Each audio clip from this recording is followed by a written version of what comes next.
Israel está vivendo o seu período mais sagrado, que é no mês de Tishrei, que se inicia as celebrações, os feriados judaicos do calendário hebraico, as festas bíblicas.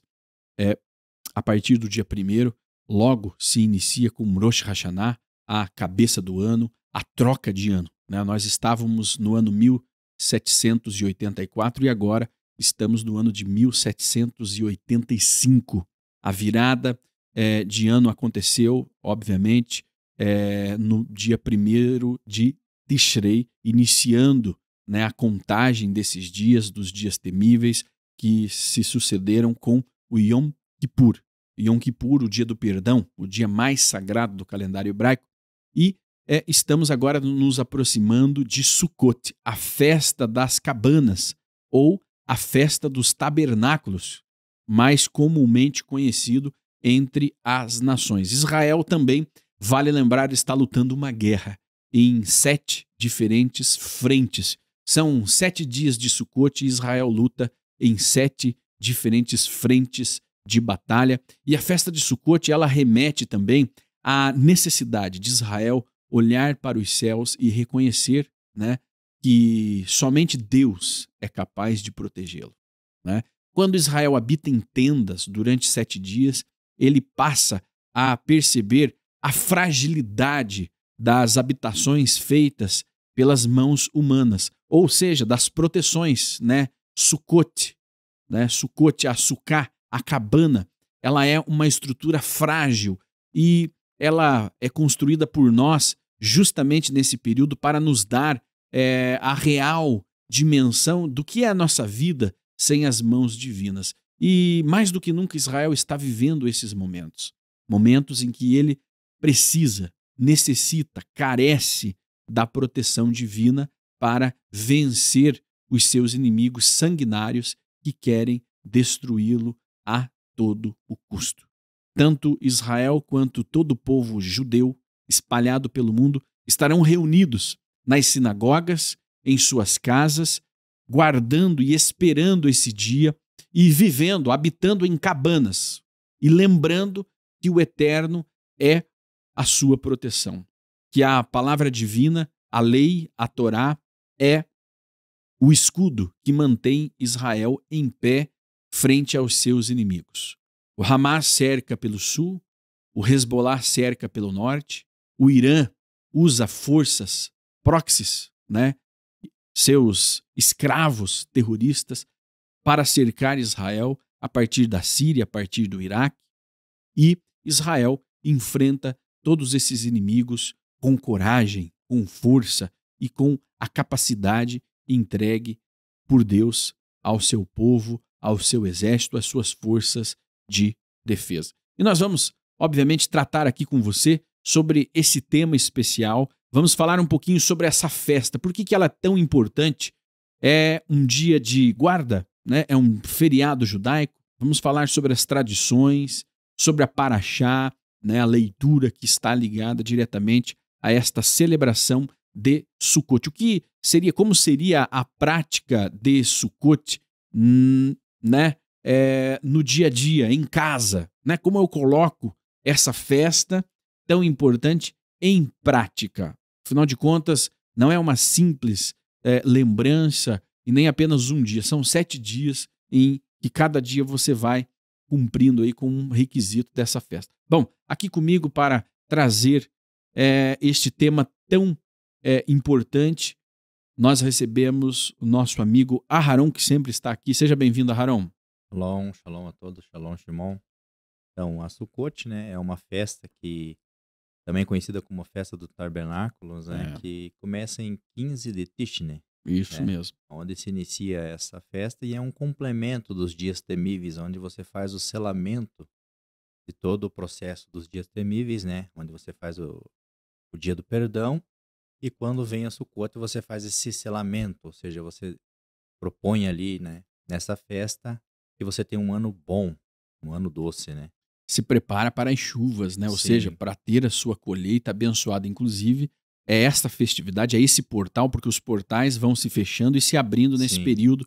Sim. É esse o portal que se encarregará de entregar a você as chuvas para as suas plantações, né? Inclusive também é conhecido como a festa das colheitas, né? Exatamente. Todo mundo Então, faz. sejam as plantações se você é um agricultor ou sejam as plantações se você é um empresário, se você é um trabalhador, né?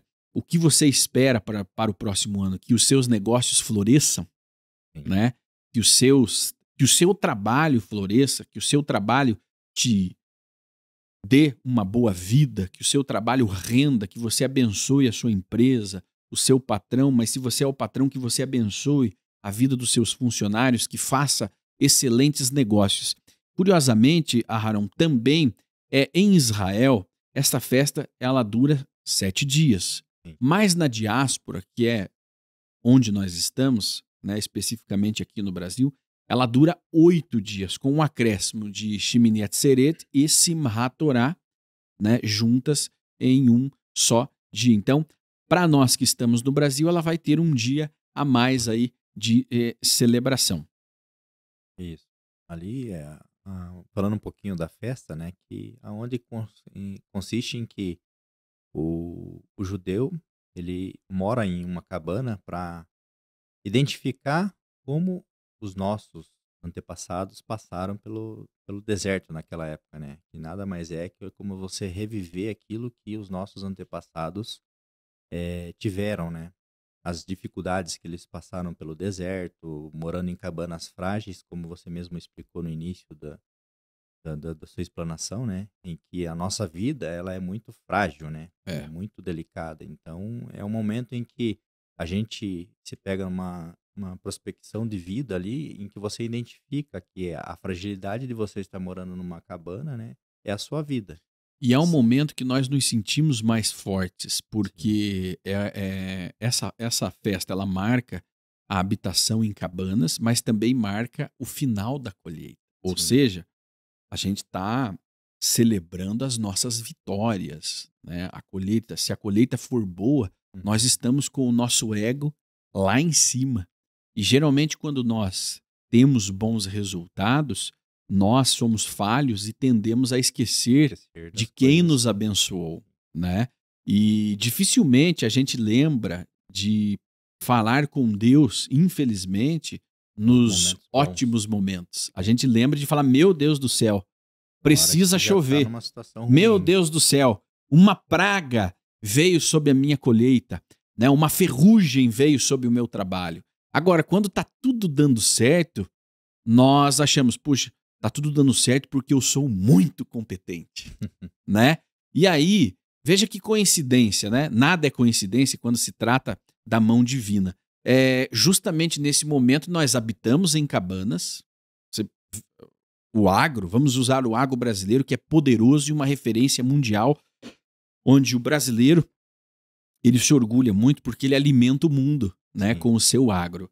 Onde nós vendemos milhões, né, em grãos de milho, soja, entre outros commodities brasileiros que são exportados para o mundo todo, trigo, arroz, né? Aí tem as frutas brasileiras que vão para o mundo inteiro. Existem frutas brasileiras que vão para o Japão, que vão para a China, que vão para a Coreia, atravessam o mundo e lá são vendidas. A carne brasileira é maravilhosa, né? Vendidas a peso de ouro, né? A peso de ouro. E aí é um momento que nós se fizermos todo o nosso trabalho, porque não adianta você fazer todo o seu trabalho e não chover, né? Você não receber a porção divina, tudo morre. Olha só como nós somos frágeis, né? Mas no momento em que nós estamos vindo do resultado, do melhor resultado do nosso ano, que é o final da colheita, e aí os israelitas peregrinavam a Jerusalém para levar as primícias da colheita para o templo. Aquele que morasse longe de Jerusalém, ele vendia as suas primícias e levava o resultado monetário na casa sagrada, que era o templo, né? E ali os Kohanim, né, os levitas, dariam o destino. Além dele levar o segundo dízimo, né, que era para ele comer do melhor daquele momento. Então nós chegamos na festa com o nosso ego Outra coisa, logo após o perdão do Yom Kippur, né, nós chegamos nessa festa zerados, né, com toda a energia, e aí sim, olha, Deus vai mostrar para nós como é o mundo com ele e sem ele, né? E aí nós lembramos, é uma festa de lembrança, né? E nós lembramos dos 40 anos que nós vivemos no deserto, debaixo de tendas, de cabanas frágeis. No deserto, o deserto é um ambiente inóspito, né? Onde dificilmente todas aquelas milhares de pessoas teriam sobrevivido sem a presença divina. À noite, o frio, né, toma conta, frio extremamente, com temperaturas extremamente baixas, e de dia com Calores temperaturas escaldantes. extremamente altas, onde o ser humano comum, sem a presença, sem a nuvem que protegia do calor e a fogueira que aquecia a noite, aquele povo teria perecido no deserto, né? Mas como eu falava aqui, e você complementou, né, Aaron? Nós esquecemos que um dia fomos frágeis. Se Sim. um dia eu fui pobre, eu já não me lembro. Na própria. Você pegar o resumo ali em que Moshe está passando para o povo essa determinação da festa, ele está fazendo isso em momento em que o povo está vindo do deserto, ou seja, eles não tinham plantação nessa época, mas ele já está prevendo uma situação futura ali, Entrada na terra, a né? entrada na terra, né? Eles Em que passariam de eles nômades para para agricultores. isso. Então ele tá determinando ali, né, em que o Eterno propôs essas, para que o povo não esquecesse do passado, né, dos momentos em que eles passaram em dificuldades no deserto, buscando um alimento que onde não existia, que o Eterno estava propondo para eles. E É. a partir dali eles seriam agricultores, eles teriam que trazer essas premissas, honrar, né, trazer tudo do bom e do melhor, porque nada mais é que o Eterno estava propondo, então ele ia receber a 10ª parte, né, É, do que aquilo que você estava plantando, o Eterno estava tendo de volta ali nas suas oferendas, na hora é, que eles é. trouxessem as premissas, né, Uhum. seriam os primeiros frutos, trazer os melhores sacrifícios dos seus O melhor do animais, não trazer gado. animais com defeito. Então, É, tudo isso era determinado para que a gente tivesse um ano bom. E nada mais é do que hoje também. Quando a gente traz o melhor para o Eterno, quando a gente faz as melhores coisas na casa em que o Eterno nos dá como uma sinagoga, a gente traz um ano próspero para nós, né? uhum, Um ano uhum. doce, um ano em que a gente vai ter resultados bons. Então a gente precisa fazer de uma forma correta, em que a própria Torá nos dá esse norte, né? Para que a gente se baseie e consiga atender todos os requisitos para que o nosso ano seja proveitoso. E era uma sociedade que ela iniciou no deserto, e no deserto Deus dava o alimento, né? Caiu o pão do céu. E a sociedade, ela, se tivesse uma imaginação pura, ela conseguiria, né, projetar todos os seus desejos ali naquele pão, né, que era o maná, naquele alimento que Deus fazia cair do céu. Já eh, na terra prometida, o fruto ele viria do trabalho das mãos do povo, né? Ou seja, se no deserto caiu maná e nós reclamávamos, né? Ai, maná de novo, não aguento mais, quero carne, quero os pepinos, as melancias, os melões de quando nós éramos escravos, mas pelo menos nós tínhamos, né, todas essas delícias disponíveis. E aqui nós só temos o maná. Num dado momento, a sociedade judaica ela perdeu a criatividade, né? E ela não conseguia mais nem imaginar o gosto do pepino, da melancia, porque o maná poderia ter gosto de pepino, de melancia, Qualquer de coisa que carne, de você qualquer quiser. coisa, diz a tradição judaica. Mas você vai esquecendo, a geração já não é mais a mesma, ela vai mudando, vai se modificando. Então, quem não viveu o passado, ele ouve falar, mas ele não tem justamente a ligação, né, com aquele momento. Então, aos poucos, essa ligação ela foi se perdendo, também fruto, né, da, da zona de conforto. Né? Quando você está numa zona de conforto que, veja, mesmo em meio ao deserto, nós entramos numa zona de conforto. Afinal de contas, de dia tinha a nuvem que impedia o sol de nos derreter, né, no deserto, e à noite tinha uma fogueira. Os inimigos eram mantidos distantes, né? As roupas não envelheciam. Ora, entramos numa situação de muito conforto, né? Onde nós apenas vivíamos ali totalmente protegidos. E agora, na Terra Prometida, nós teríamos que plantar, nós teríamos que colher, nós teríamos que arar a terra, nós teríamos que proteger a terra com os nossos exércitos e por aí vai. Bom, a tendência é que nós nos consideremos em algum momento autossuficientes. Nós já não precisamos mais de Deus, porque agora nós é que plantamos, nós é que fazemos o fruto brotar da terra. Então, para que depois de algumas gerações isso não se tornasse, né, uma realidade e trouxesse desgraça para o povo de Israel ao se distanciar de Deus, e isso, depois de alguns milênios, acabou acontecendo, né? Israel esqueceu da lei da terra, do descanso da terra, esqueceu da proteção divina e acabou indo viver no cativeiro justamente para que pudesse lembrar novamente. Então, quando Deus estabelece estas festas, e até os dias de hoje elas são seguidas pelo povo de Israel, quando o povo volta do cativeiro, ele restaura a observância da lei, né? Porque a única forma de Israel se manter vivo é se apegar ao código sagrado que é a Torá. É a única forma, não há outra forma. Os judeus tentaram, mas não conseguiram viver sem a Torá, né? Hoje o Estado de Israel ele se mantém em pé porque tem um apego à Torá, ao código de ética entregue por Deus, né, no deserto. Tudo bem, o Estado de Israel ele é um Estado que se diz laico, mas todos os seus valores, né, inclusive na guerra, no governo, entre outras áreas, são fundamentados na ética judaica, né? Israel tem hoje partidos religiosos, partidos políticos religiosos. Então, em Israel não há uma separação de religião e cultura, nem de política, né?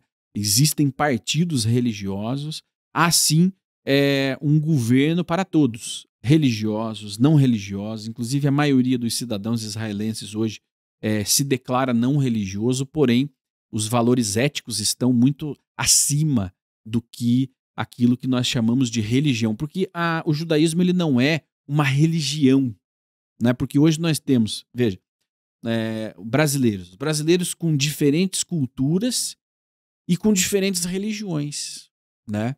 Ele tem a cultura X lá, italiana, por exemplo, e ele pode ser um católico, ele pode ser um protestante, ele pode ser das religiões afros, ele pode ser um budista e ele pode ter a cultura italiana.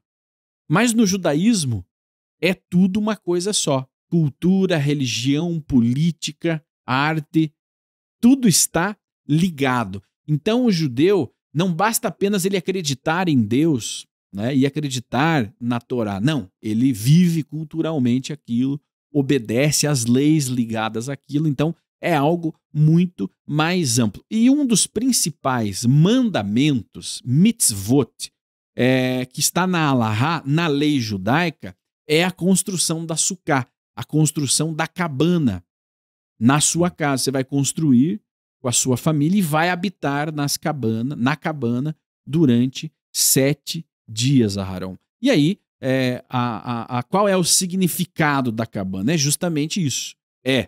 Entendermos a fragilidade daquilo que depende apenas de nós, né? Porque ao habitar na cabana, inclusive, nós temos que fazer pelo menos uma refeição, né, dentro dessa cabana. É uma tradição recebermos convidados e principalmente olhar para o céu e observar, né, que, olha, nós não estamos tão protegidos assim, nós precisamos realmente da misericórdia divina, porque a gente sente isso quando, num dito muito simples, quando o bicho pega, né? Você está habitando dentro da sua casa tranquilamente, mas de repente dá uma chuva, um vento muito forte e começa a chover dentro da casa. Aí bate o desespero. sim. Aí você vê, puxa, mas quão frágeis nós somos, né? O que aconteceu no Rio Grande do Sul foi algo natural, né? Foi um desastre da natureza, não foi obra humana. E ali nós vimos o quanto as construções, o quanto a obra do homem é frágil, porque veio a água e levou tudo embora. Aí as pessoas olhavam para o céu e diziam: ora, por quê? Por que isso aconteceu comigo? O que é que está acontecendo? E muitos irmãos judeus que perderam tudo, né, eles testemunharam a fragilidade e o quanto a gente, nessas horas, a gente lembra de Deus e reconhece: puxa, quão frágil eu sou, né? Quão frágil é a minha vida, porque bastou uma chuva mais forte e tudo foi por água abaixo. E o sentido justamente de habitarmos em tendas, né, em cabanas com o A forro, vista, o né, telhado, para as estrelas. vista para as estrelas, ou seja, você sabe, ó, se chover aqui eu vou me molhar, né? Se chover aqui vamos ter que fugir porque não esse telhado não vai dar conta. Se der um vento mais forte, carrega tudo. Sim, E assim é a nossa vida sem Deus. justamente ali o Eterno estava propondo ali para que o povo entendesse, né, que você dormindo em uma cabana ou passando esses 7 dias em uma cabana, você veria a real situação em que o ser humano se encontra. Ele é apenas mais uma eh, eh, chave ali de Deus em que você está vivendo ali, né, e que você é apenas mais uma situação em que o Deus permitiu, né, que você se tornasse vamos dizer assim, uma semelhança dele, né, que você agisse dentro dos preceitos dele e você conseguisse verificar ali que você é uma pessoa frágil. Você, numa situação difícil, você vai se apegar a quem? Ao Eterno. É quem te deu a vida, é quem está te proporcionando tudo. E uma das maneiras da gente voltar e entender isso de forma diária são situações assim, que você todo ano faz essa festa. Muitas pessoas perguntam, mas por que todo ano vocês fazem isso? É porque a gente precisa reviver isso todo ano para que a gente entenda que tudo que a gente tem advém do Eterno. Tudo que a gente possui advém do Eterno. E essas festas nada mais são que a gente relembrar e nunca se esquecer de tudo que a gente passou, que os nossos antepassados passaram para que a gente estivesse aqui hoje, nesse momento, né? E, consequentemente, lá na frente, no futuro, os nossos filhos e assim por diante, né? Nossas gerações futuras também não se esqueçam de tudo que a gente passou, eles passaram, a gente vai passar e o que eles vão passar. Então, eles têm que reviver isso anualmente para que a gente nunca caia no esquecimento, que a gente depende de que o Eterno nos mande chuva para que a gente tenha uma colheita boa, que a gente não passe fome, que a gente não fique no alento, ou seja, numa situação difícil, né? Então, nada mais é que você relembrar e reviver tudo que acontece no mundo é por obra do Eterno. Ó, Harão, nós temos a memória curta, né? Sim, Nós esquecemos. Eu já ouvi, né, alguém dizendo: olha, se um dia eu fui pobre, eu já não me lembro. Né? Alguém que cresceu muito na vida e esqueceu da dureza, sim, né, de não ter prosperidade. Não só a prosperidade financeira, mas a prosperidade em todas as áreas da vida, né? Na família, no trabalho, a prosperidade espiritual. Né? E Sukkot, ela vem nos mostrando quão prósperos nós somos, mas porque nós temos a proteção divina. Como é que o judeu ele consegue proteger a sua riqueza, a sua fortuna? É tendo uma estabilidade, uma ligação espiritual, né, com o Criador. O judeu não tem problema nenhum com a riqueza, não tem problema nenhum com a fortuna, com a prosperidade, mas o equilíbrio disso, a proteção, a cabana disso, ela só se garante com a mão divina, sim, né? No mundo espiritual. Porque o mundo material não consegue proteger nada, né? A traça e a ferrugem destroem sim. aquilo que nós temos. Mas a proteção divina, a mão de Deus, ela sim, ela nos mantém fortes. Então, um dos primeiros mandamentos da Sukkot, e o principal deles, de Sukkot, é o festival, né, das cabanas, a festa das cabanas ou dos tabernáculos, é a construção da Sukkot, da cabana. Então é uma alahá, né? É óbvio, hoje nós vivemos em grandes cidades, em grandes centros, e aí o espaço ele já começa a se tornar um desafio. Quem mora em apartamento, por exemplo, né, já não tem essa possibilidade de construir, porque a Sukkot existem as especificações, né, aí dentro da lei, da alahá, para que ela possa ser construída. Então, geralmente, quem é ligado a uma sinagoga, né, a sinagoga vai ter ali a cabana, né, simbolizando esse dia. Óbvio que é uma mitzvah, né, uma mitzvah interessante e que deve ser observada por todas as famílias. E aí você conhece a sua estrutura, você conhece as suas capacidades, né? O que você consegue fazer, mas a alahá determina que a Sukkot seja construída. E aí, ela tem especificações de tamanho, de altura, como que ela pode ser montada, né? Então, por exemplo, a Sukkot ela deve ter pelo menos 7 tefarrim. O que é tefarrim? Aproximadamente 56 centímetros, né, de largura.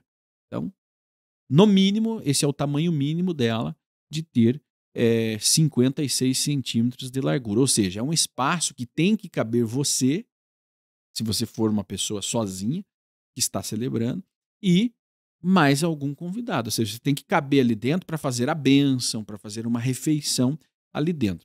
Bom, então, no mínimo 56 centímetros de largura e comprimento. E no mínimo 10 tefarrim, 80 centímetros de altura, que seria algo para você estar ali sentado, né? Então, no mínimo 80 centímetros de altura. A altura máxima permitida é de 20 amot, ou seja, aproximadamente 9,6 metros de altura. Quem é que construiria uma sucá tão grandiosa? Né? Mas existem ali as dimensões halárricas do tamanho máximo de altura de uma sucá. Bom, os materiais de cobertura, o serrar que cobre a sucá deve ser feito de materiais orgânicos e que crescem no solo, como galhos, folhas ou palha. Nós costumeiramente usamos as folhas de palmeira. Né? E que foram separados da planta viva. Então a planta tem que estar viva para que você possa utilizá-la como cobertura da sua sucá. E deve-se garantir que a proporção de sombra seja suficiente, mas também permitir que se veja as estrelas à noite. Ou seja, não pode ser um telhado completamente coberto. Tem que ficar ali os vãos, né? Os vãos para que você veja as estrelas. Né? Inclusive faz parte da alahá ver as estrelas, né? A sucá deve ter no mínimo 3 paredes. No mínimo 3 paredes. Ela não é obrigatório que ela tenha uma porta, mas ela tem que ter no mínimo 3 paredes. E como as paredes são feitas de qualquer material, contando que sejam firmes e possam sustentar ali a estrutura. Não existe um material específico para fazer as paredes. Então ela pode ser de... o pessoal usa muita madeira, bambu. Né? Usam também estruturas metálicas, né? Lona para fazer as paredes. Lá em Israel existe uma montagem bem típica em Jerusalém, que é de madeirite, um compensado, né? E as coberturas ali são de palha, de folhas e por aí vai. Né?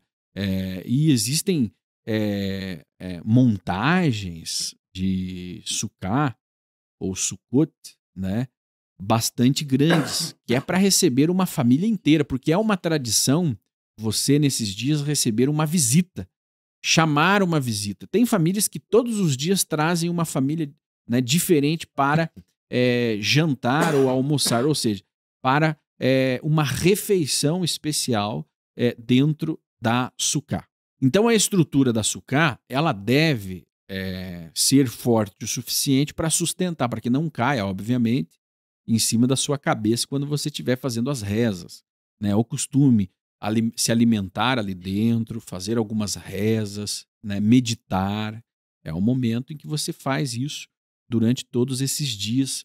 São 7 dias, 8 dias de Sukkot, ok? Você quer fazer algum comentário, Haron, a respeito dessa parte de construir a Sukkah? Assim, lá na minha casa a gente coloca às vezes alguns panos ali como referência de parede, né, com uma base bem fixa, Aham, né, como você mesmo colocou, em que a gente faz ali, coloca uma mesa, alguma coisa nesse sentido, exato. coloca uma cadeira para É, para visita dos patronos ushpizin, nossos, né? né, Os que seriam ushpizin. o Geralmente vem primeiro a dia pergunta. Abraão e assim por É, diante, né, todos os dias vai é. ter a visita ali de um deles, né. Vem a pergunta, né? O que pode ter dentro da sucá? É o que o Aharon disse, né? Você pode colocar uma mesa, cadeiras, você pode colocar as velas, só cuidado, né? Para Né, não, botar não fogo. botar fogo ali, né? Você pode. Tem gente que coloca até cama e dorme dentro da Sim, sucá. Você pode. Pode sim, ela pode ser aconchegante. Só que lembre-se, o significado central dela é mostrar a fragilidade. sim. Então ela tem que, em cima, você tem que Estar poder observar observando as as estrelas, né. estrelas. Ou seja, olha, se chover, vai molhar aqui dentro. Então, pensando que pode molhar, inclusive, não a sucá para ser considerada cacheira apropriada, ela não pode estar debaixo de uma cobertura, porque senão você não vai ver as estrelas. Então, construir a sucá dentro de casa está completamente descartado, porque ela não Cumprir a vai finalidade. cumprir a finalidade que é de você ver as estrelas. É uma das principais mitzvot dessa alahá, dessa lei que se refere aí a sucá. Então, sim, ela pode ter uma lâmpada, pode ter algo para iluminar, para que você possa, à noite, né, Uhum. fazer os serviços, fazer as refeições, e por aí vai, né? Agora, ela não pode realmente estar numa área interna, ok? Bom, para mais detalhes, aí, se você é um associado da Sinagoga no Sim Brasil, você, se tiver dúvidas, faça contato conosco e nós lhe passaremos ali mais algumas diretrizes a respeito disso. Mas não tem muito segredo, ok? Existe o tamanho mínimo, tá? Vamos repassar? Tamanho mínimo de largura e comprimento, 56 centímetros, né? Que é ali para caber uma pessoa. A altura máxima, o mínimo de 80 centímetros. Né? 80 centímetros é um pouquinho menor que uma porta, né? Que tem 1,20, 2:10. 2,10, perdão, né? 2,10. E a altura máxima seria de 9 metros de altura. Mas aí é uma grande sucá, que dificilmente na sua casa você vai. Porque existem aqueles que querem cumprir o mandamento da maior forma possível, mas tem um limite, né, para isso. Bom, se você tiver dúvidas, mas se você for um associado, se você não é um associado, né, a No Sim Brasil, você vai procurar o seu rabino, né, o seu líder. E se você não é um judeu, essa mitzvah não é para você, né? Ela é para os judeus que estão aí seguindo essa alahá. Ah, mas eu não sou um judeu, eu posso? Não. Você até pode montar, né? Mas não faça não faça desobservando essas leis. Ou seja, se você for fazer, faça observando essa lei. Você não é obrigado, ok? O não judeu, ele não é obrigado. O judeu é obrigado. O não judeu, ele não é obrigado. E eu não aconselho você a se envolver nessa festa específica, justamente porque ela tem muitas diretrizes e se você fizer da forma errada, aquilo que era para ser uma bênção na sua vida, pode se tornar uma maldição, pode se converter numa maldição e fechar as portas celestiais para você. Então, assista, observe, estude sobre, aprenda muito e aí você faz, tá bom? Bom, aí nós temos dos mandamentos também que são muito importantes, que é o lulav.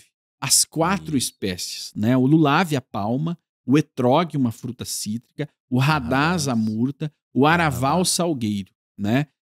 Que tem um significado especial. Então, além de nós habitarmos em tendas, nós também, com as 4 espécies, nós também entendemos os 4 tipos de judeus que existem, né? Ou seja, além de nós estarmos ligados a Deus, a proteção divina, dependermos de Deus para a chuva, para o sol, que também precisamos de sol, né?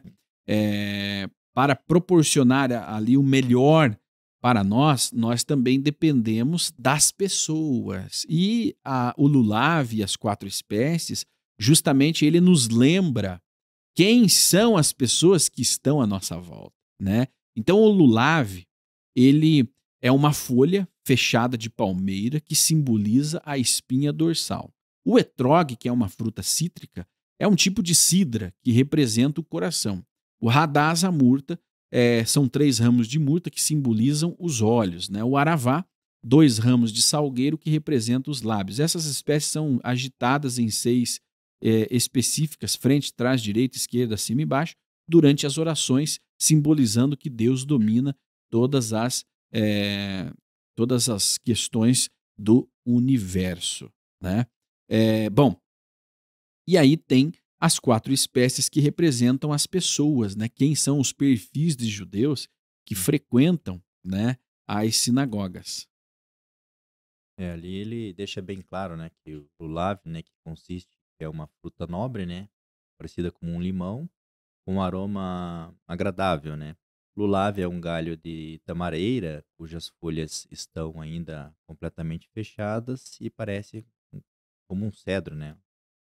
O hadaz é uma haste de murta, né, decorativa, da qual emana um cheiro bom também, né. E a ravá é um arbusto que geralmente é encontrado em beiras de rios, né. É como se fosse uma espécie que é tirada perto de águas, né. E ali ele explica bem, né, que esses são os 4 elementos que têm que ser entrelaçados entre eles para que a gente possa fazer essas rezas ali, né, fazendo, eh, mostrando nas direções, né, em todas as direções que a gente frente, direita, esquerda e assim por diante, né, para que a gente cumpra essa mitzvah de uma maneira correta. O lulav é o ramo fechado da palmeira, como nós falamos, né, que simboliza a espinha dorsal conectando o corpo e a alma. Sim. Na perspectiva espiritual, representa a retidão. É, deixa eu atualizar aqui a minha referência aqui para dar as informações bem completas, né, a vocês. Vamos lá, vamos pegar aqui. Eita, perdi aqui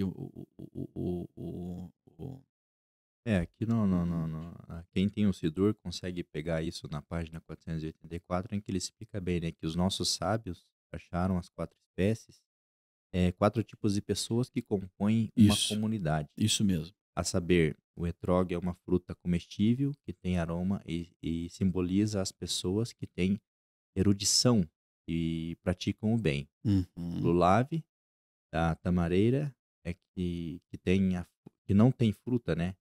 E não tem cheiro. Lembra os que têm conhecimento, mas não os põe em prática.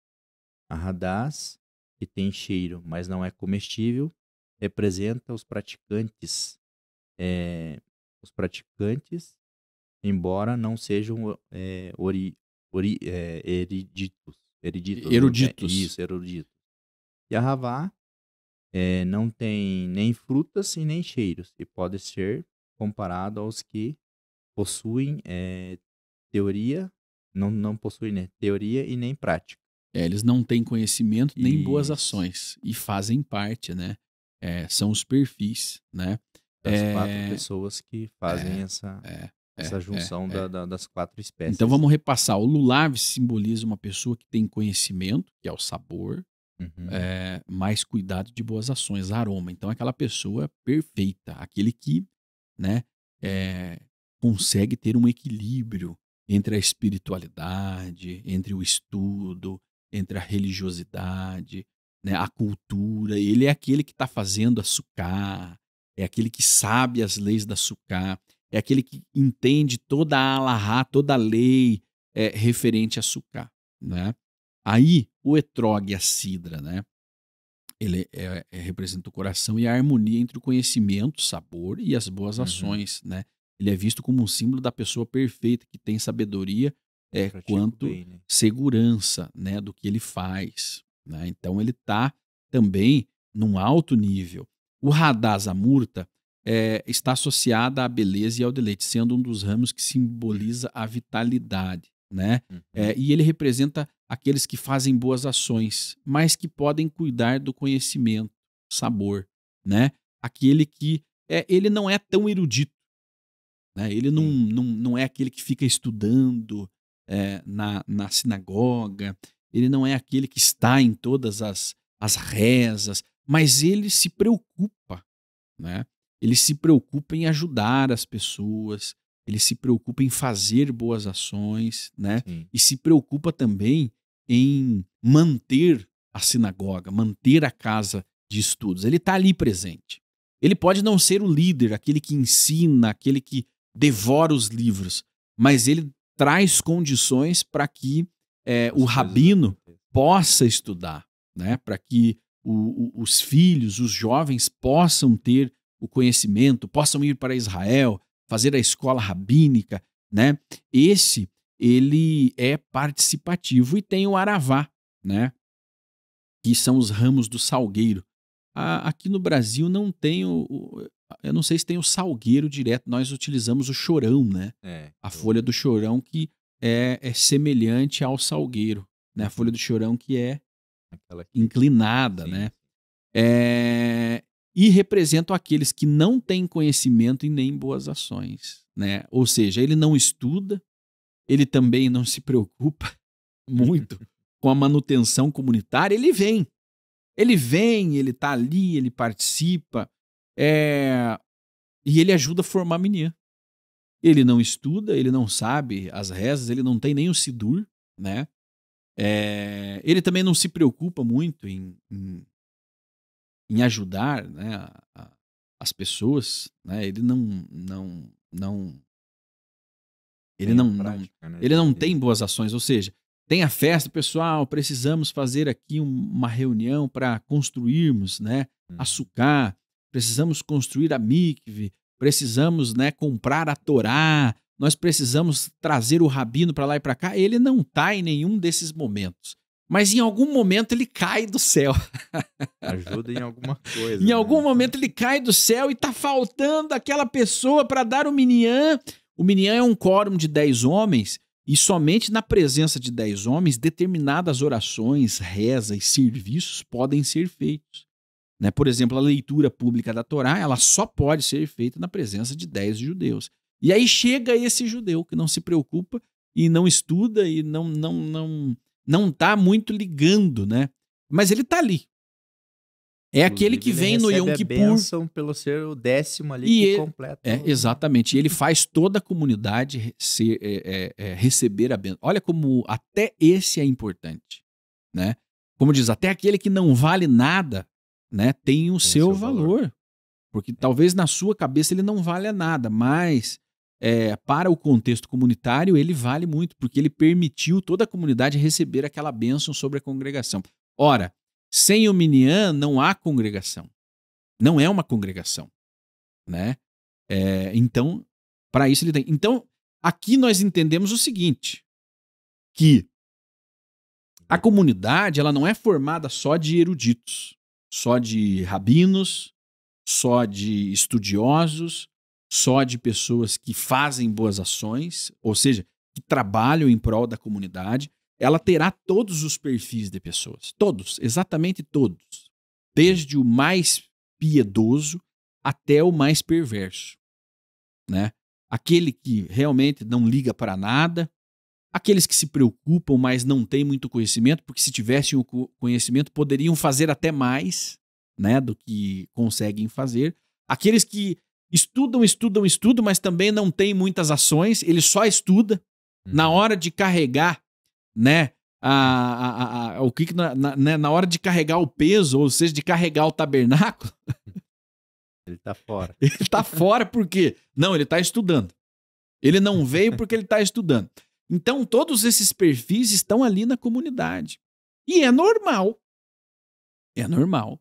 Porque não é nosso papel julgar essas pessoas. Nosso papel é entender que ele também faz parte. Todos os perfis formam um Minyan, todos os perfis ajudam na formação comunitária, né? Porque se todos só quisessem estudar, não teriam aqueles que executavam as coisas, né? E se todos quisessem executar, não teriam aqueles para estudar, né?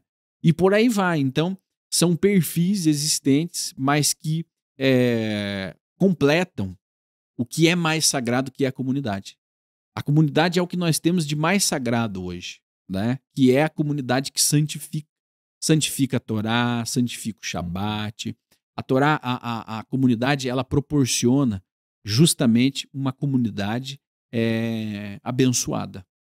Muitas bênçãos só são dadas para um grupo de pessoas e não para um indivíduo, né? E isso faz toda a diferença na vida do judeu. Existem vários perfis diferentes dentro de Uhum. uma comunidade, né?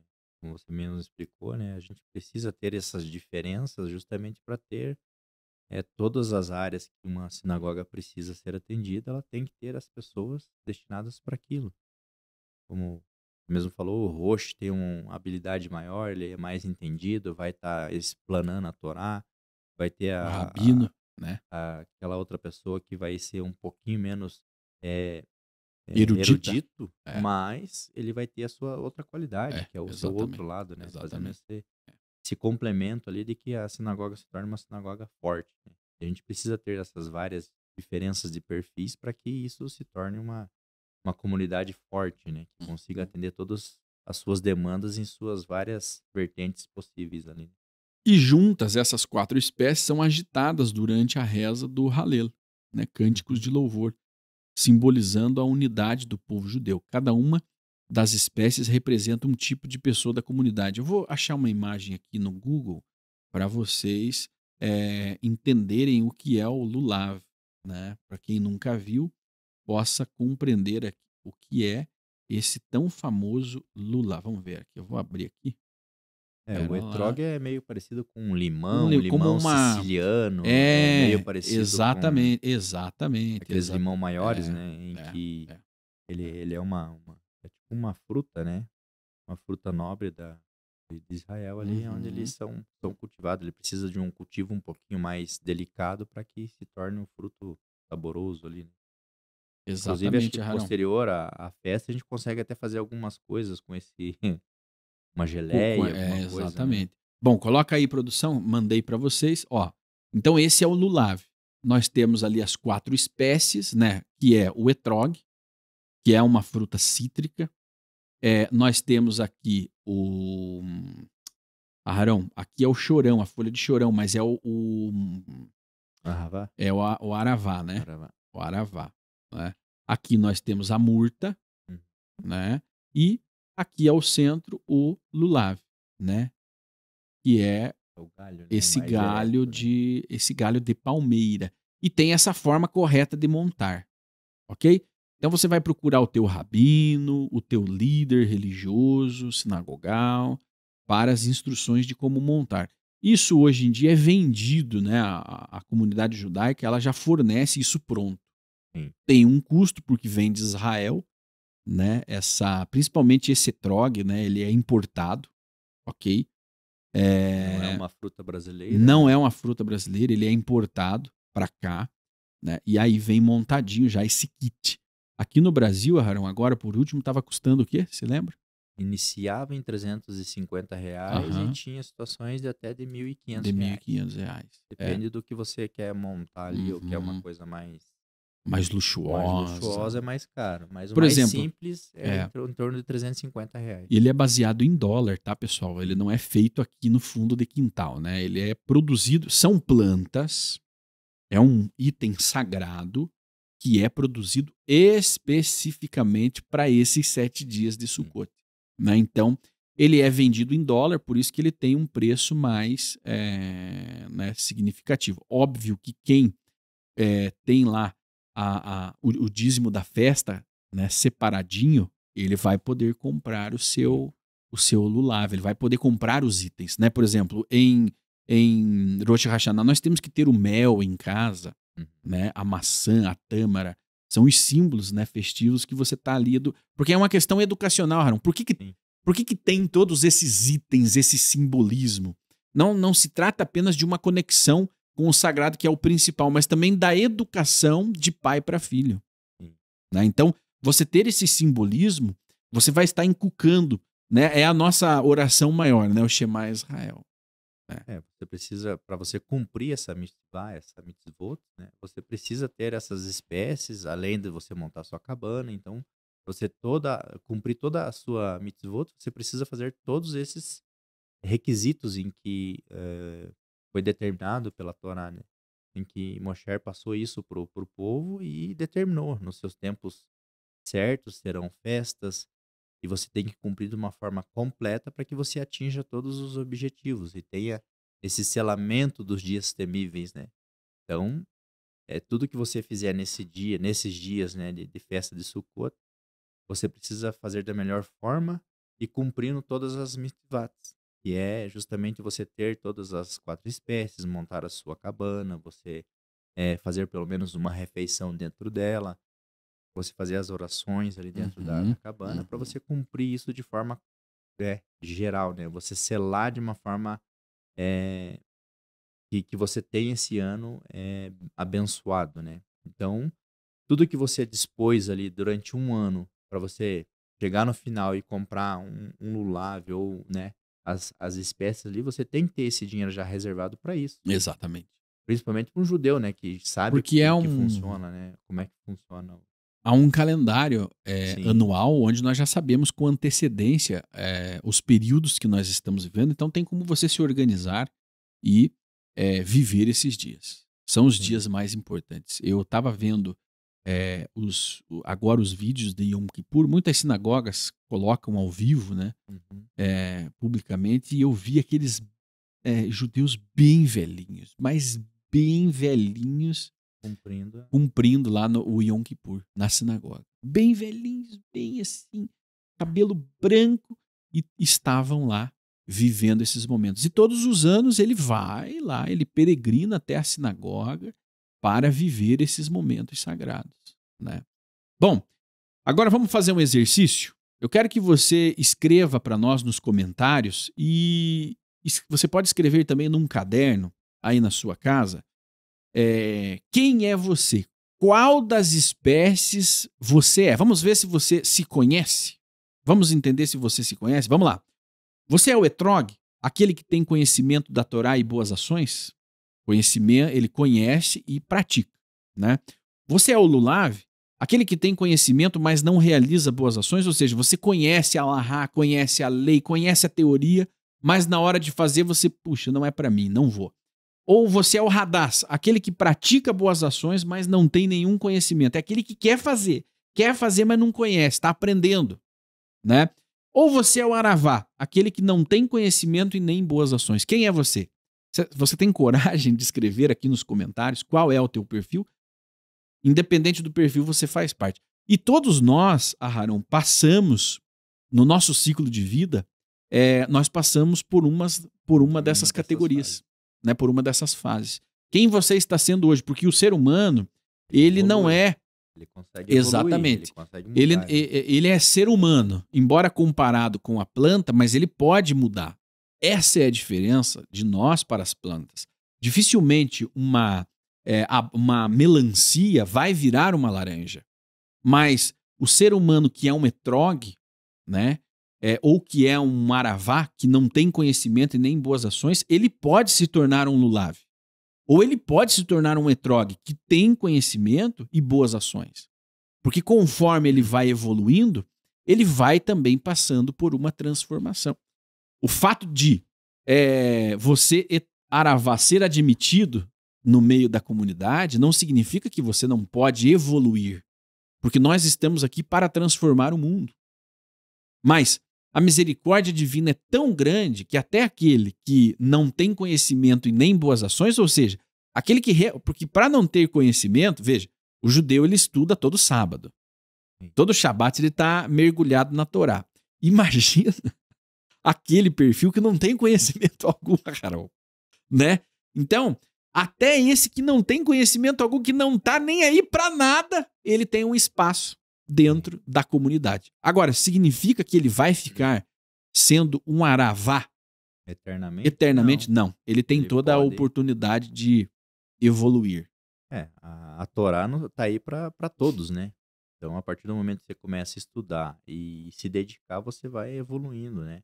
Passando de um aravá para um hadaz e assim por diante, um lulav e posteriormente um etrog, que é uma pessoa que tem conhecimento e aplica isso na sua vida, né? No seu dia a dia, né? E consegue distribuir isso para os seus para as outras pessoas também, né? Então ela consegue ir evoluindo e posteriormente transmitir isso para quem está à sua volta, né? Exatamente. Contaminando as pessoas com coisas boas. Contagiando. Coloca na tela aí. Então, esse lulav, ele é agitado. E ele é agitado porque ele vai fundir todas essas espécies numa só energia, né? O que vai simbolizar a unidade comunitária, a importância da unidade e a importância da individualidade. Porque, veja, sem esses itens, não existe o lulav. Não tem como cumprir essa mitzvah. Então nós temos que ter todas as espécies, todos os perfis juntos, unidos, chacoalhando aquelas energias para nós cumprirmos a mitzvah. E respeitarmos as diferenças, as limitações de cada uma, porque cada uma vai compor algo maior do que nós, que é a comunidade, a sociedade, o todo. Né? Então a própria situação ali exemplifica que todos vão ser um.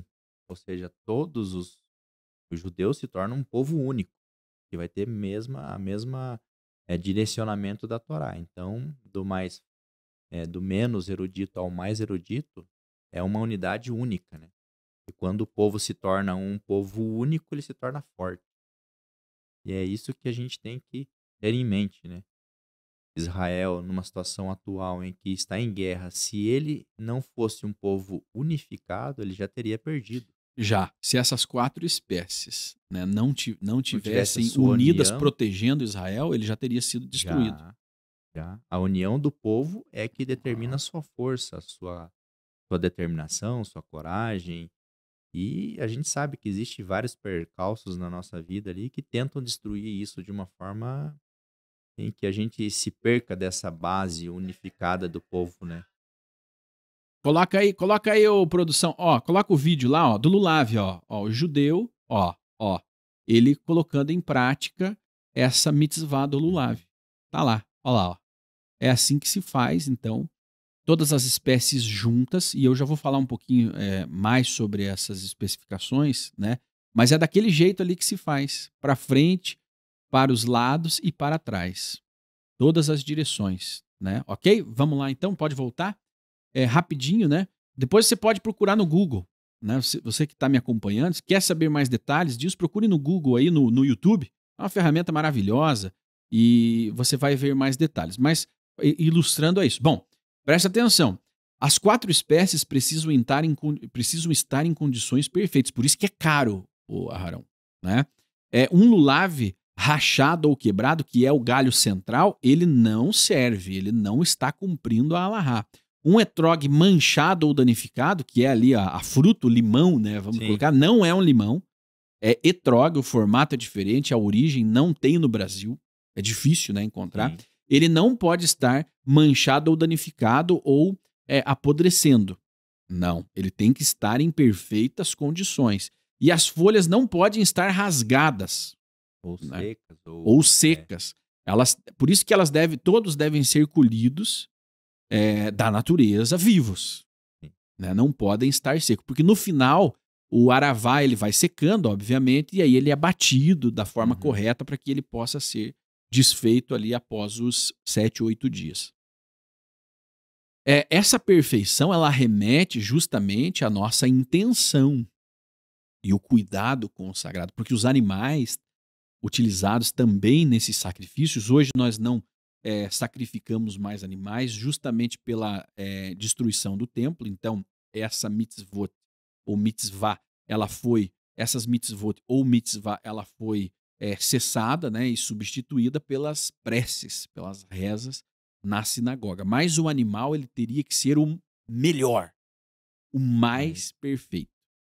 Inclusive, tinha algumas regras, né, em que animais recém-nascidos teriam que, pelo menos ter os 8 dias ali com a sua mãe e posteriormente ele poderia ser oferecido.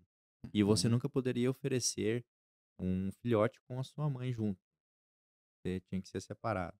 E uma das melhores, do seu rebanho, os melhores você teria que estar oferecendo para o Eterno, né. Então sempre é a intenção em que o povo ali que estava fazendo essa oferta de sacrifício tinha no seu coração. Então ele tinha que sempre estar dando o melhor que ele tinha ali para que ele fosse abençoado de uma forma, eh, completa, né. Animais com defeitos não eram aceitos para ser servido como sacrifício de qualquer tipo, né, ou por expiação, sacrifício de pecado, sacrifício, determinados ali para cumprir uma situação em que o povo ali ou a pessoa tivesse feito de errado, né, e estava tentando, se limpar, né, se purificar com relação a esse sacrifício. Então ele tinha que dar aquilo de melhor que ele tinha. E hoje nada mais é que você também fazer de uma forma da nossa vida, sempre dando o melhor do que a gente tem, né. Então em tudo que você vai fazer, sinagoga, vindo para a sinagoga, dando da melhor forma que você Com a possa melhor vir. roupa. Sim, melhor É, roupa, trazendo uma halá bonita, né, trazendo alguma coisa para boa, você boa. fazer ali no shabat, Compartilhar, né, com isso. as Então tudo pessoas. isso é a intenção, como você me disse, a intenção que você tem ali no momento. Se você tem a melhor intenção, você vai ser abençoado de Porque uma a forma. energia que nós movemos, ela volta para nós. Então, se você bota uma energia de prosperidade, ela vai voltar como prosperidade. Mas se você chega mediante ao rei de mãos vazias, sem nenhum preparo, o teu presente não será proporcional. Porque nós não queremos justiça, nós não rogamos pela justiça divina. Trabalhamos a vida inteira buscando algo, eu quero ser É, rico, eu é, quero não sei o é, quê, é. Mas mas como você você se nunca dá comporta? nada em troca. Como que você se comporta? Como rico ou como pobre, né? É, como que é o seu interior? Porque as realidades todas elas surgem, eh, são criadas a partir do que nós somos. Se você não emite uma energia, se você não tem um comportamento de alguém próspero, de alguém rico, de alguém bem resolvido, dificilmente você vai atrair isso para você, né? Por que quando você está numa maré de azar, de coisas ruins, né, outras coisas ruins começam a acontecer com você? Porque é o que está vindo de dentro de você. Ai, mas eu sou responsável, não é justo, isso não é verdade, que eu sou responsável pelo que acontece comigo. É responsável. Eu sei que é uma verdade dura, eu sei que é uma verdade muito dura às vezes, né? Mas tudo que acontece com você, em algum momento da sua vida, foi originado lá dentro, né? Quais ações você tomou que te trouxeram a este momento que você está hoje? Seja de prosperidade ou seja de falta, né? Agora, o teu comportamento interno é o que vai definir o seu comportamento externo. E o seu comportamento externo é o que vai comprovar, né, e vai atrair, né, partindo de dentro de você.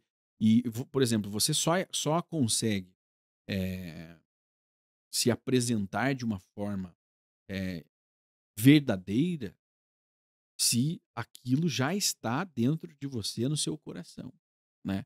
Porque apenas colocar uma roupa bonita, mas por dentro você não está ligando para nada, também não vai refletir, né? A mudança começa de dentro, a mudança começa a partir de. Ela não surge do nada. Esse milagre não existe, né? Até para sair do Egito, para se libertar das garras do faraó, o povo de Israel teve que partir de algum momento, partir de algum ponto, né? Então, se não há o desejo de realmente deixar a escravidão, você não vai. Como existiu muitos hebreus que ficaram no Egito. Muitas famílias decidiram permanecer lá dentro, porque não tinham dentro de si o desejo de tornarem-se livres. Como muitos povos saíram junto com o povo de Israel de lá, né, e partiram rumo, é, seguindo, né, as palavras do Deus de Israel.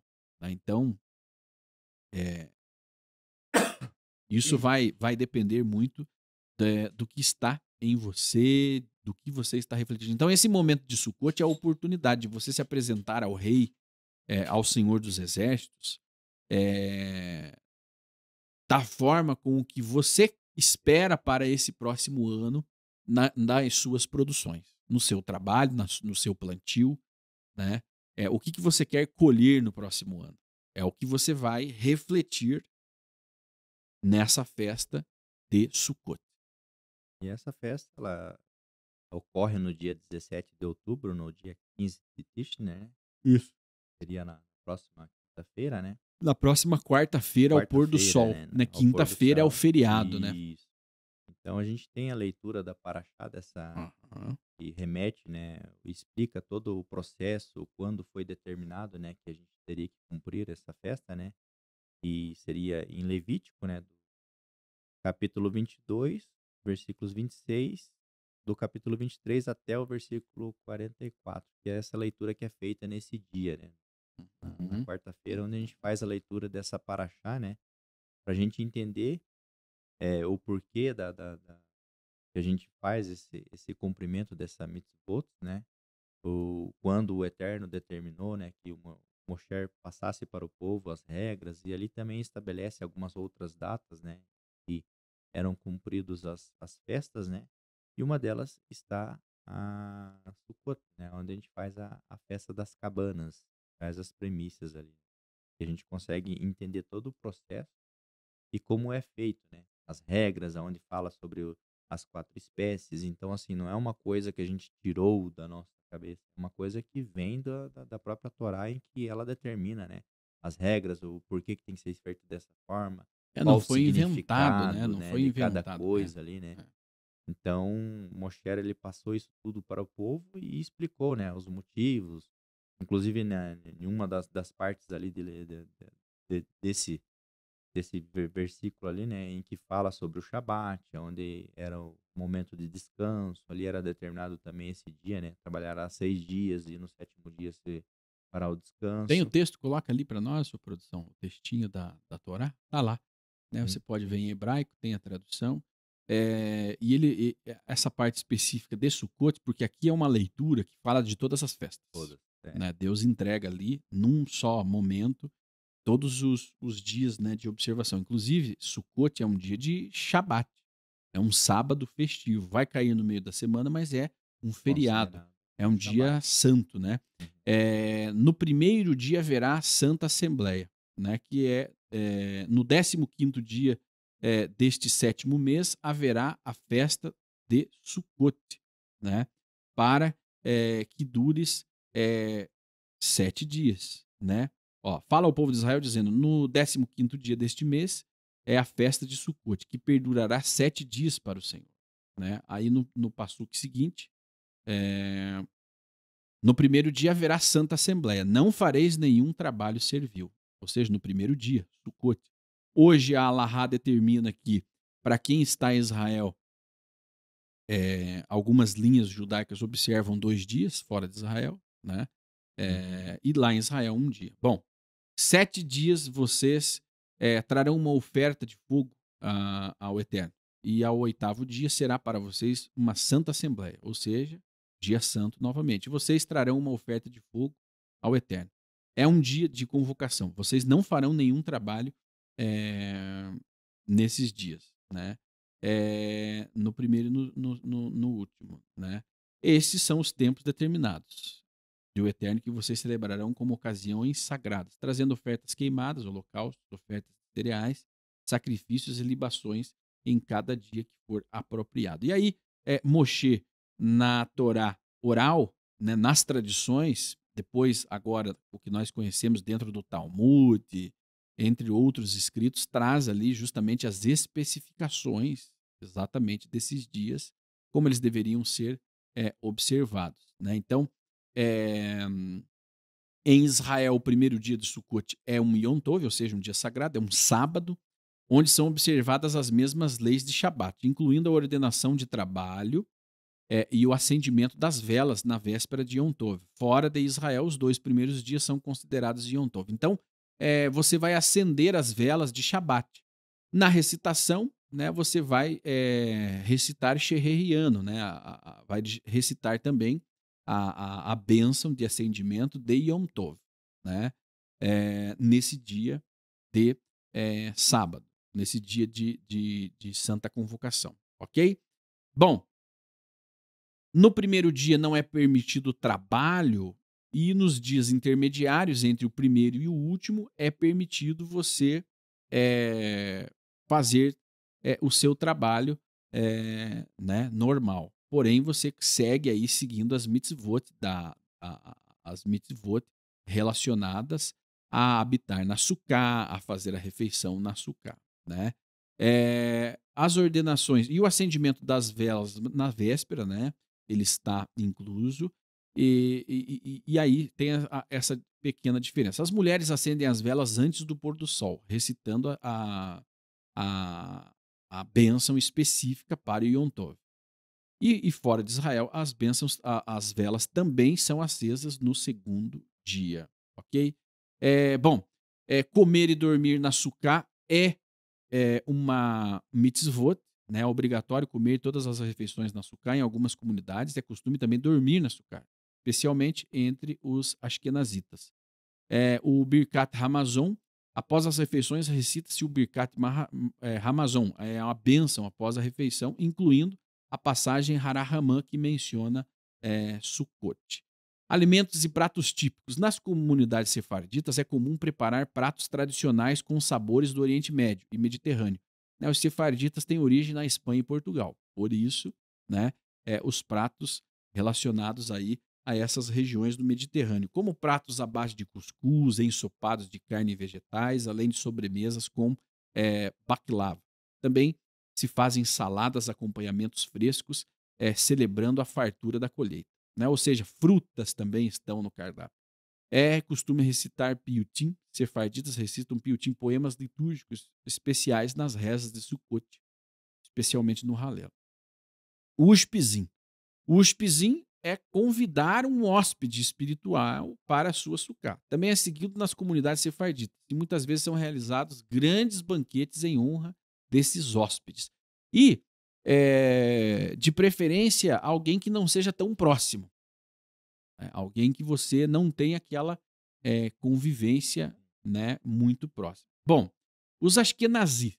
Existem 2 principais linhas dentro do judaísmo, né? Aqueles de origem sefardita, Espanha, Portugal, Oriente Médio, né? São considerados sefarditas. Aqueles que nasceram em Israel, né? E tem os Ashkenazi, que têm as suas tradições muitas oriundas do leste europeu, né? Do norte da Europa e por aí vai, né? Então, nas comunidades ashkenazitas é comum servir alimentos típicos do leste europeu, como repolho recheado, pudim de macarrão ou batata, carnes assadas, sopas de galinha também são populares. Uma das práticas mais comuns entre os ashkenazitas é a recitação das Hashanot durante o serviço na sinagoga, onde os homens circulam a bimá segurando as 4 espécies. O Simhat Beit HaShoeva, em muitas comunidades ashkenazitas realizam essa celebração de Simhat Beit HaShoeva com danças e cantos, rememorando a cerimônia da libação da água no templo. Pratos típicos, né, do Sefardi, uma mistura de vegetais e frutas cozidas, geralmente cenouras, batatas doces e frutas secas, simbolizando a doçura do ano. Ensopados de carne, esses pratos são preparados com carnes, legumes e especiarias, refletindo a abundância da colheita. Saladas frescas, pratos de vegetais frescos, frutas da estação, refletindo a abundância agrícola da época. Bom, Hol HaMoed, que são os dias intermediários, são 5 dias intermediários de Sukkot, são considerados semi-festivos. O trabalho é permitido, mas são mantidas certas restrições. As rezas incluem o Halel, parcial é a recitação da Hashanot. O oitavo dia em Israel, o nono dia fora de Israel, é Shemini Atzeret, seguido de Simhat Torá, quando celebramos a conclusão e o reinício da leitura da Torá. O Talmud diz, né, as principais referências dessa festa estão em Levítico, capítulo 23, a leitura do Passuque 33 ao 44, e Deuteronômio 16, do 13 ao 15, e Números 29, do 12 ao 40, onde a construção da sucá e o uso das 4 espécies são ordenadas. O Talmud, né, explica as leis elaboradas sobre a construção da sucá, o uso do lulav e as práticas no templo de Jerusalém, incluindo a libação da água. A Cabala vê a sucá como um símbolo de proteção espiritual e conexão com as energias divinas. E o Zohar discute a importância do ushpizin, o visitante, a visita, o hóspede, né? Os hóspedes espirituais que visitam a sucá, que é aquela preocupação com o próximo, né? A Sukkot também é o momento em que nós nos preocupamos com as outras pessoas, aquele que é o diferente de nós, né? Inclusive, existe um filme muito famoso no meio judaico que se chama Ushpizin, justamente retrata ali a vida de um casal de judeus que estavam passando por uma dificuldade muito grande, não poderiam celebrar essa festa naquele período, e Deus vai providenciando a eles, né, todos os elementos necessários para eles realizarem essa mitzvah. E aí a gente começa a ver ali essa representação de que nem sempre nós vamos cumprir a mitzvah do jeito que nós queremos, mas do jeito que Deus permite que nós consigamos fazer. Mas ninguém fica desamparado. Todos terão uma chance e uma oportunidade. De repente, nem tudo é o que nós é como nós queremos que seja, mas é segundo o que nós merecemos, está, né, preparado para nós. Então, essa festa é uma festa muito rica, né, de simbolismos, de ligação espiritual com Deus, e ela também traz um sentido muito poderoso de futuro, né? Onde os portais, justamente das bênçãos futuras, e aí especificamente a bênção das águas, ou seja, aquilo que vai fazer com que a sua plantação brote no próximo ano, isso será definido agora, né? No Yom Kippur, nós temos a nossa conexão com o sagrado, né? O perdão, né? Em Rosh Hashanah é o ano novo, né? Que marca o início do calendário festivo, religioso, cultural, né? E é o ano novo também dos animais, onde nós trazemos as primícias, né, dos animais, né? Então nós abrimos os portais que abençoam as nossas criações, né? E agora em Sukkot nós abrimos os portais com as nossas bênçãos, elevações e observações religiosas, espirituais, culturais. Nós abrimos os portais para tudo aquilo que nós plantarmos no próximo ano possa brotar e dar bons frutos, para que no próximo ano nós possamos trazer o melhor das primícias daquilo que nós vamos plantar, assim como está acontecendo agora. Então, por isso a importância de você mostrar aos céus o que você quer para o próximo ano, né? E como que nós mostramos isso? É trazendo o melhor que nós temos hoje, né? Para que isso se multiplique. Exatamente, Aaron. Pegar ali, verificar todo o processo ali que a gente faz na Sukkot, a gente vai estar demonstrando para o Eterno tudo que a gente quer que esse ano seja para nós. Se você trazer uma coisa pouca, vai ter um ano que não vai trazer nada para você. E se você traz aquilo de melhor que você tem, você vai ter um retorno gigantesco, né, nesse ano. Falando um pouco dos convidados ali que a gente é, que é explicando mais a parte mais simbólica ali, né, dos primeiros dias em que Abraão vai estar visitando a Tsuká, no segundo dia Isaac, no terceiro dia Jacó, Moshe, Aharon, José e Davi. Então, assim, por que disso, desse simbolismo? Para a gente sempre verificar o que eles passaram, do que eles nos trazem hoje, tudo que eles fizeram, né? Abraão onde iniciou todo, né, o vínculo que o povo judeu tem diretamente com o sagrado, com o eterno, né? E todos os outros que vieram posterior a ele, né? Isaac, Jacob, Gera, Aron, então são profetas ou líderes que passaram pelo povo judeu em que trazem, cada um dentro da sua história ali, né, trazem aquilo que a gente tem que trazer, aplicar na nossa vida, né? Tudo que eles fizeram, demonstraram que o povo judeu tem, da forma que tem que agir, né? E esse é um dos momentos em que a gente coloca aquela cadeirinha junto, quando você está fazendo a sua refeição, em que ele vai estar simbolizando a presença daquelas pessoas, daquele profeta ou daquele pai, ou o Abraão, né, nosso pai, né, em que ele vai estar ali abençoando o seu ano. Então, tem que fazer da melhor forma com que essa festividade se torne uma coisa positiva na sua vida, para que você traga um ano perfeito e com a bênção de todos esses patronos, né, que a gente teve durante esse tempo de vida judaica que a gente tem, né? E o tema principal da festa é a alegria, né, o regozijo. Então, essa festa ela tem que ser uma festa feliz. Já não estamos mais no Yom Kippur, estamos justamente no momento de alegria, de celebração. O seu decreto ele já foi dado, né, o seu decreto Sim. positivo ou negativo ele já foi emitido no Yom Kippur. E agora você celebra com alegria, com dança, com música, comendo bem. E é a semana que você tem que comer bem, Bem, o melhor que você tem para oferecer a você, a sua família, aos seus convidados, deve ser servido essa semana. Então é a semana que nós temos que ostentar o melhor que nós podemos oferecer para nós, para nossa família, aos céus, para que os céus sim. vejam, né, o que você quer, o que você está buscando. Então, tudo que você guardou, economizou, você vai direcionar para essa Hum. semana dessas festividades, né? Começa com o Sukkot e termina com o Shemini Atzeret e Simchat Torá, que é onde nós celebramos a alegria da Torá, o recebimento da Torá e reiniciamos os estudos anuais, né? Então, é uma semana muito especial que é realmente o preparativo final para o ano que está começando, o seu ano espiritual, o seu ano cultural, o seu ano religioso começa agora. Como que você quer passar esse ano?